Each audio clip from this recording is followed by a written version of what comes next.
Uzaq keçmiş deyil, amma xeyli zamandır ki, musiqilər sanki silah tək istifadə olunur.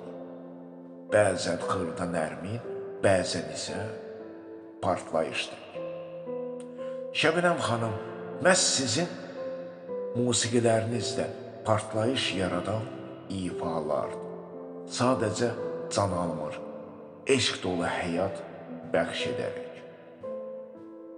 Şəbnəm xanım, siz nəinki hər evin, hər ailənin qonağısınız.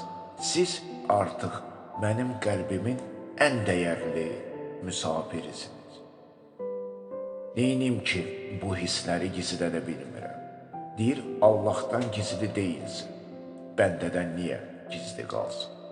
Şəbnəm xanım, sizi dinləyərkən sanki ürəyim danışır, qələm vasitəsilə, ürək isə sir saxlamaz.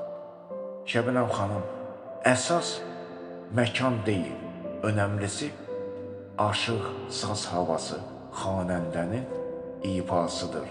Yaradan öz şahanə mənzərəsin hər bir dinləyənin təfəkküründə. Siz isə xəyal duyğularını qovuşdurmağa bacaran birisiniz. Siz isə xəyal duyğularını qovuşdurmağa bacaran birisiniz.